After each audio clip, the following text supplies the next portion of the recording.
This is Focus, the video news magazine of Toledo Technology Academy of Engineering, with your host, Roy Williams.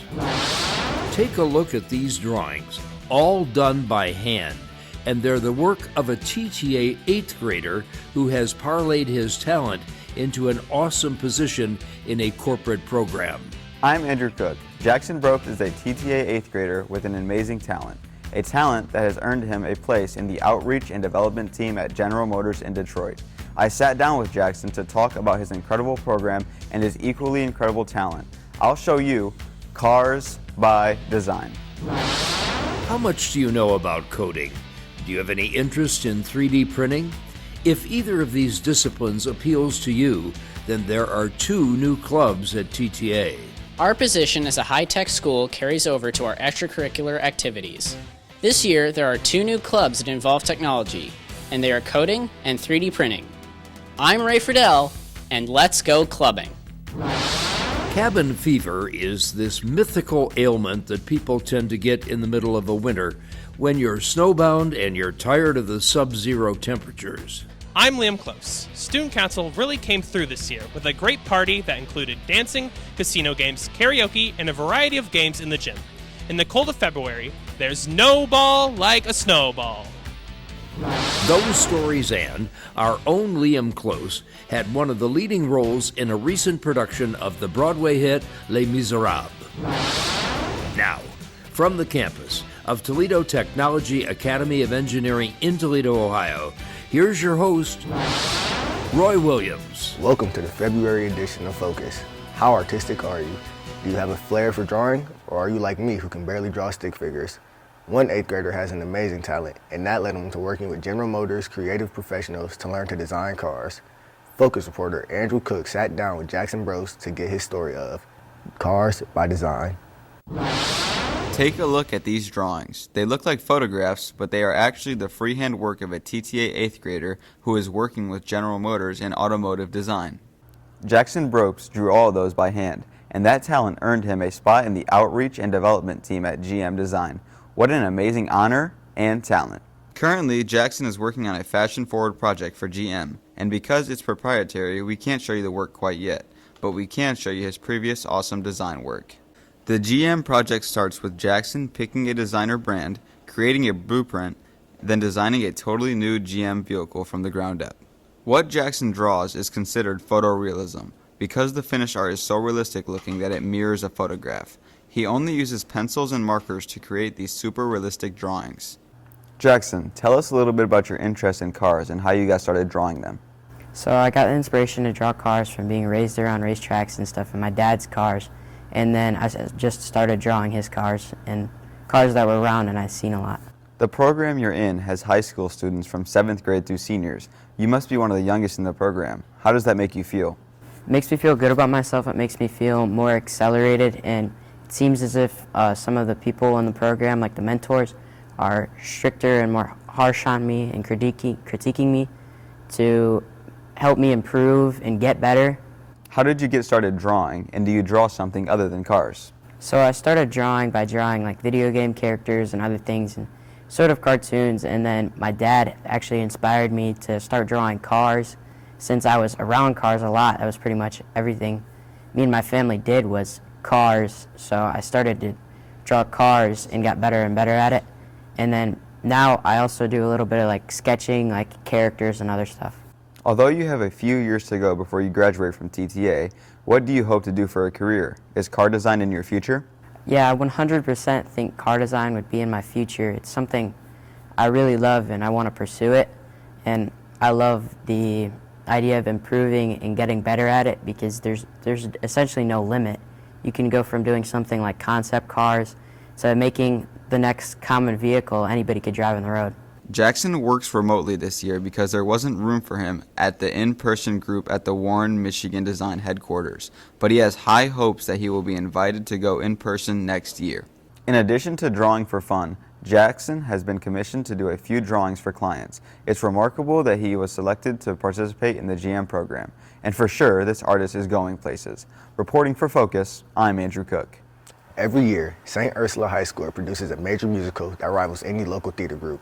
This year, the show was Les Miserables, and one of our own, Liam Close, had one of the leading roles. He played Javert. The school doesn't permit video of the actual production, but they do allow video of the rehearsals. Liam has appeared in several St. Ursula productions as well as many shows of local theater groups. His big number in Les Mis was Stars, the same song he sang at the TTA talent show a few years ago. Congratulations, Liam, on a great performance. We're not all work and no play, as the saying goes here at TTA. We have almost 20 different clubs and organizations in which students may participate. This year, there are 2 new clubs open to all students. Here's Ray Friedel with a suggestion. Let's go clubbing. There are 19 different clubs and organizations at TTA that give students a chance to participate in extracurricular activities. This year, there are 2 new clubs focused on technology. The first is the 3D Printing Club. Under the direction of Mr. Saloy, members have a chance to create something unique and then use one of the 3D printers to make it a reality. When you get your 3D print, you can say, I made this, and it's really cool to actually see your design in real life. There are several 3D printers. Some were inherited from our business partners. There are both resin and filament printers, and the filament one can print in several colors. Most of us already knew how to make the designs in CAD, so we learned how to put the designs onto the 3D printers, and seeing it turn out is really fun. Once a month, Mr. Saloy presents a design challenge.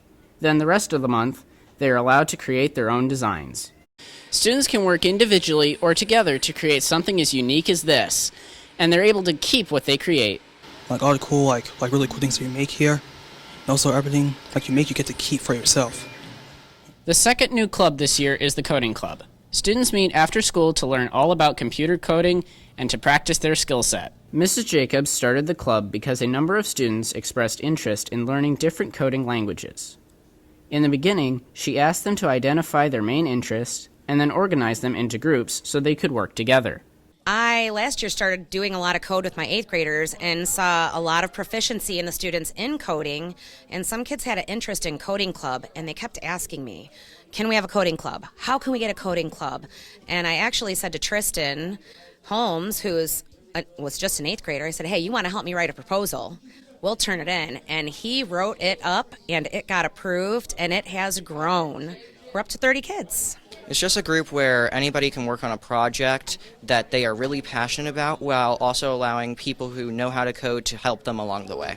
Mrs. Jacobs teaches text-based Python, and students use block Python for automation and robotics, but it goes way beyond that. They practice coding in 7 or 8 different coding languages, and by working in groups, students can assist each other. So I've been coding about a year and a half now, and it's been really hard to code when you're alone since you have no real motivation to do anything. So this club gives a great opportunity to code with people around, so you actually have a reason to keep going. Both the 3D Printing and the Coding Club are testament to our involvement in engineering technology, and the students are fortunate to have the opportunity to participate. Reporting for Focus, I'm Ray Friedel. Our student council came through again with another great event, the annual Snowball Dance, but it was much more than just a dance. Focus reporter Liam Close was there to chill and discover there's no ball like a snowball. The annual semi-formal dance had an unexpected but great twist this year. It was free, thanks to the profits from the new school store, but is also postponed due to weather. The library was the focal point of the event. Students were asked to wear appropriate casual attire, although some chose to dress to the nines. Dancing in the library was the main focus, but equally well attended were the casino games with Mr. Tanner and Mrs. Foose dealing cards. Just to be clear, there was no money involved, so it technically wasn't gambling, but there were prizes. TTA students love their food, and a real student favorite is Jimmy John's. Again this year, they provided the goodies with a variety of sandwiches and drinks. Normally, there's a charge for admission, but because the new school store has done so well, all tickets were complimentary. There was, however, a $10 charge for guests, but students could use Tiger tickets in lieu of cash. We've had a lot of profit this year from the school store, and because of that profit, we were able to make a free party for the people at TTA. If dancing or gambling weren't your style, just across the hall from the library, here in the gym, there were games. The idea was to limit physical activity so students could still dress up. There was ping pong, cornhole, and badminton. This gave partygoers a real variety of things to do, and they could certainly go from one venue to the other throughout the evening. What I liked about the party this year is that everything is set up by students. The decorations, the general setup, and I think it definitely paid off. Attendance is very high, and there's a very lively atmosphere. Back in the library, there was a photo booth so students could have a memory of the dance. The photos were free and all a part of the event. The party's going really well. There's a lot of people here, a lot of people enjoying spending time with their friends. There's a lot of games being played, and people are having a lot of fun, dancing to the music, and having a lot of food and drinks. And I think it's just going really well so far. It's going great. It's the sodas are good. You got a whole bunch of bar. The dancing is really nice. Got Miss Salas over there teaching us how to dance, and the gym, always a great time being in the gym. This was probably the last major student council event until April, when we have the traditional spring fling. By all accounts, the Snowball was well attended and will probably be an annual event. Reporting for Focus, I'm Liam Close.